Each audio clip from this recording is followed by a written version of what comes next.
Baik, Assalamualaikum warahmatullahi wabarakatuh. Kembali lagi di praktikum teknik sampling. Nah, pada pertemuan kali ini kita akan ngebahas terkait penarikan sampel acak bergerombol atau dalam bahasa Inggris biasa disebut dengan cluster random sampling. Nah, dalam materi ini tujuan kita mempelajarinya yaitu yang pertama kita memahami teknik penarikan sampel secara bergerombol.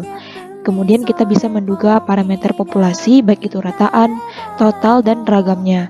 Dan kita juga bisa menyusun selang kepercayaan baik itu untuk rataan dan juga total populasi. Nah, untuk teorinya sendiri, cluster random sampling ini adalah sampling di mana populasi terdiri dari kelompok-kelompok yang lebih kecil yang disebut dengan cluster. Nah, cluster ini dipilih sebagai sampel dari seluruh anggota dalam cluster tersebut yang digunakan ketika objek yang diteliti atau sumber datanya digunakan sangat luas.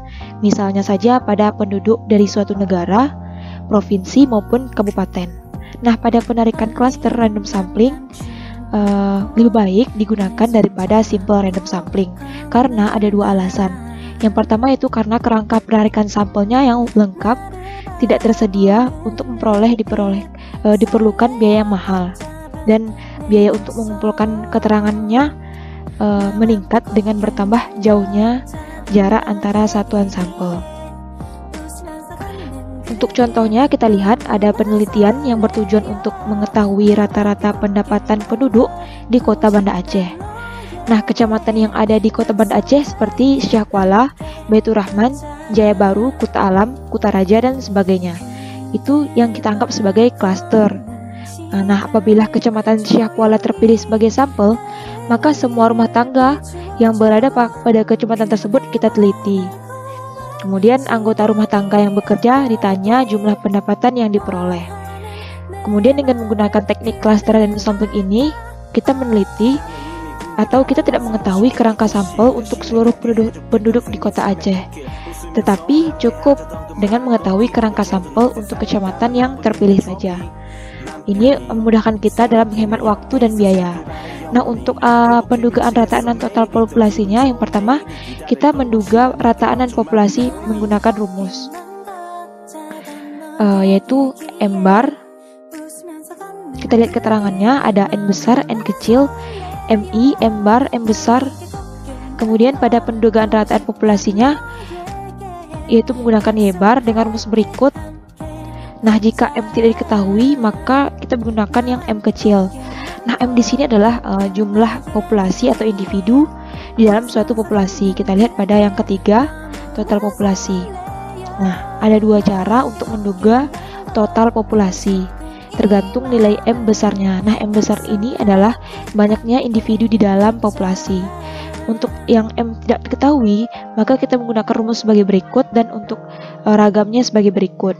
Nah, untuk yang M-nya tidak diketahui, maka menggunakan rumus sebagai berikut.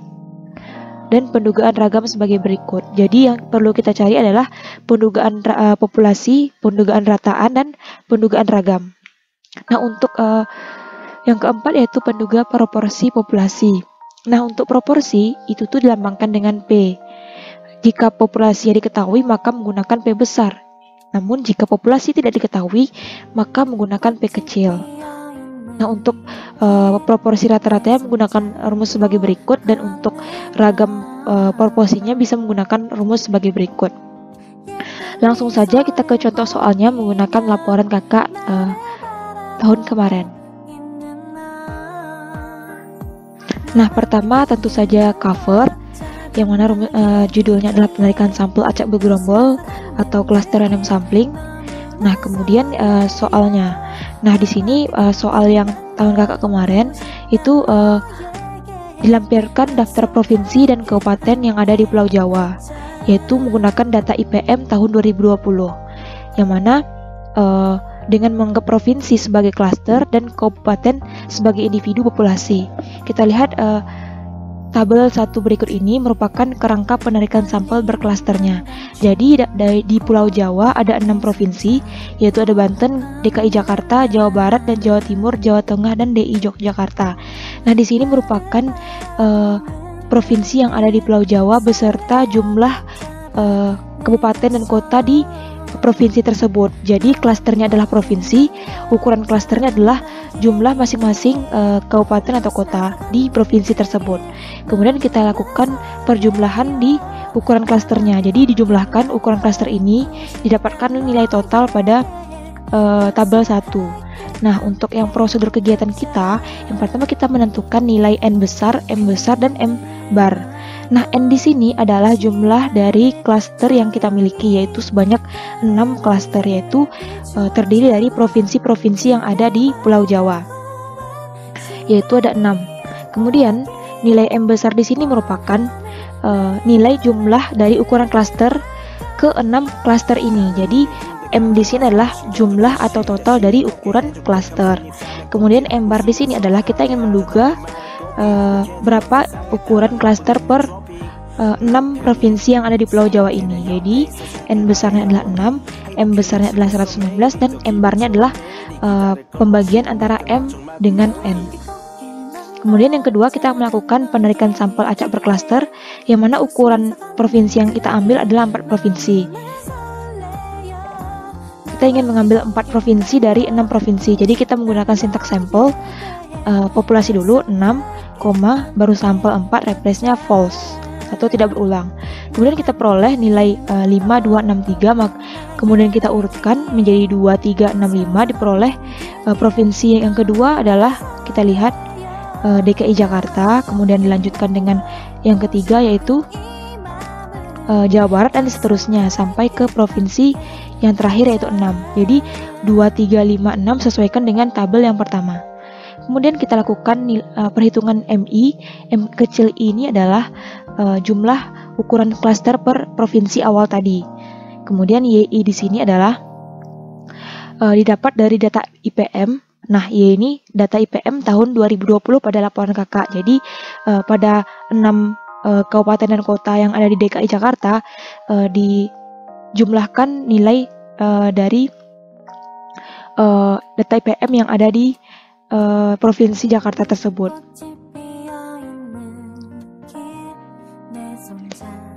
Maaf, YI di sini merupakan rata-rata dari keenam data IPM yang ada di provinsi DKI Jakarta. Jadi bukan jumlahnya melainkan rata-ratanya.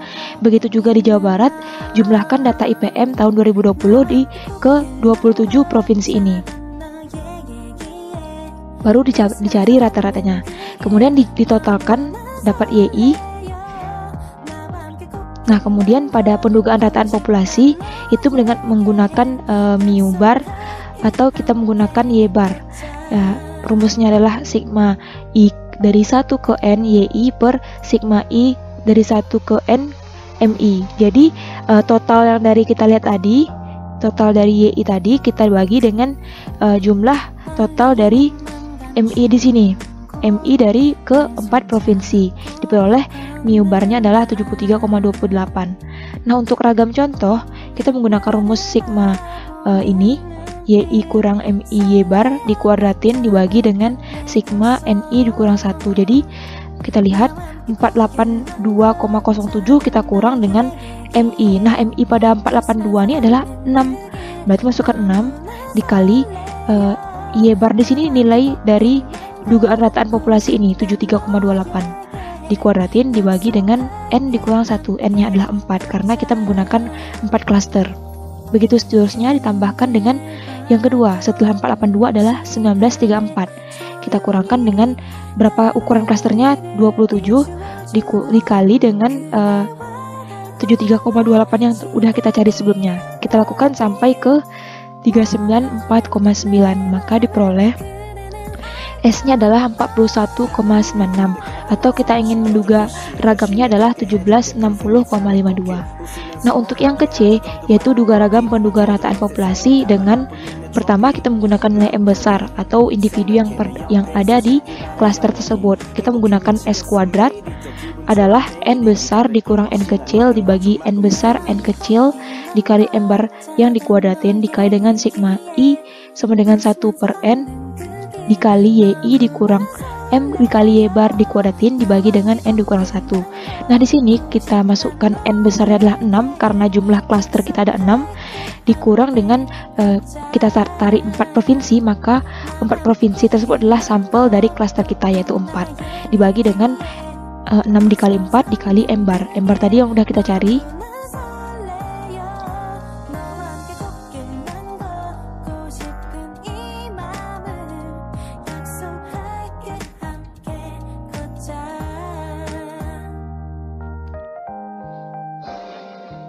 Nah, berikut nilai M-bar kita. Jadi M-bar tadi adalah perhitungan yang pertama kali kita lakukan sebelumnya. Nah, selanjutnya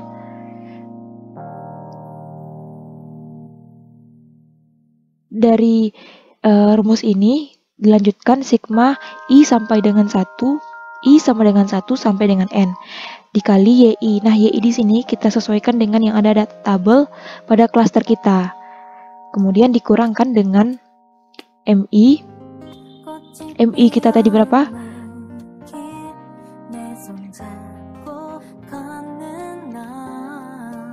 Ini dibagi dengan 4 atau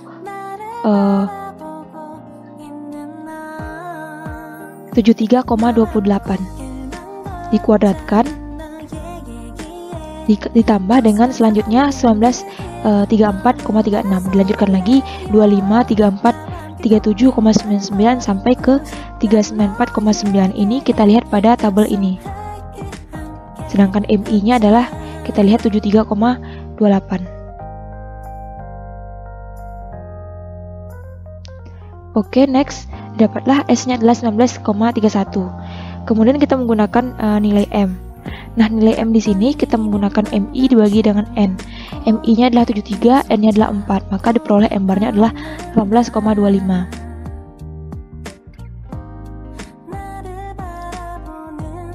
Kemudian, selang kepercayaannya adalah menggunakan rumus sigma atau mu plus minus 2 akar S kuadrat. Mu di sini adalah 73,28 karena diperoleh dari Y bar di sini. Kemudian 2 di plus minus 2 akar S kuadrat. Nah, S kuadrat tadi adalah angka dari ini 1760,52.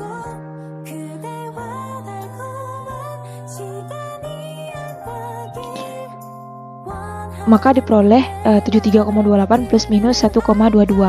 Maka mu-nya adalah berkisar 72,06 sampai 74,5.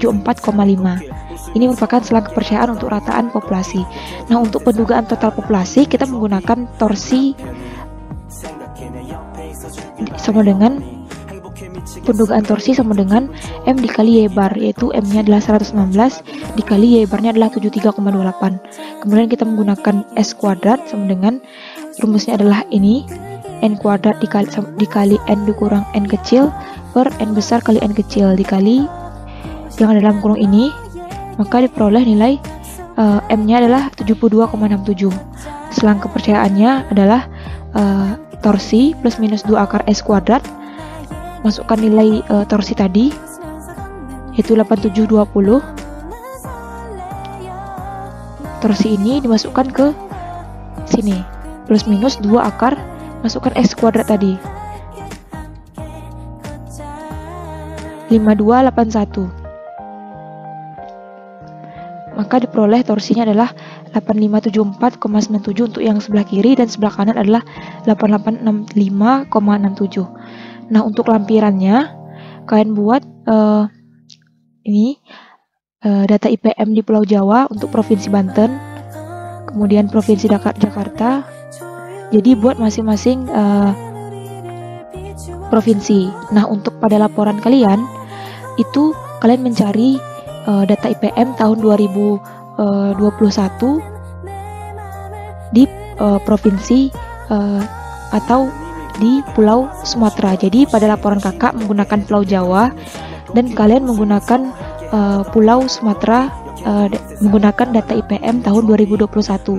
Namun jika data tersebut belum ada, maka kalian boleh menggunakan data IPM tahun 2020.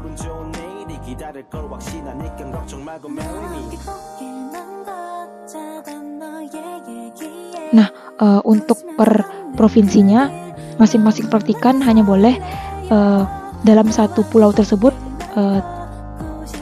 5 orang. Jadi kalian boleh list di WhatsApp grup satu pulau terdiri dari 7 praktikan. Jadi dalam satu pulau tersebut bolehnya adalah 7 praktikan. Jadi 7 praktikan yang lain mencari pulau yang lain seperti pulau Kalimantan, Sulawesi, Pulau Jawa, namun menggunakan data 2021. Nah, sekian dulu praktikum kita kali ini. Jika ada salah dan janggalnya mohon dimaafkan. Saya sudahi dengan wabillahi taufiq wa hidayah. Wassalamualaikum warahmatullahi wabarakatuh.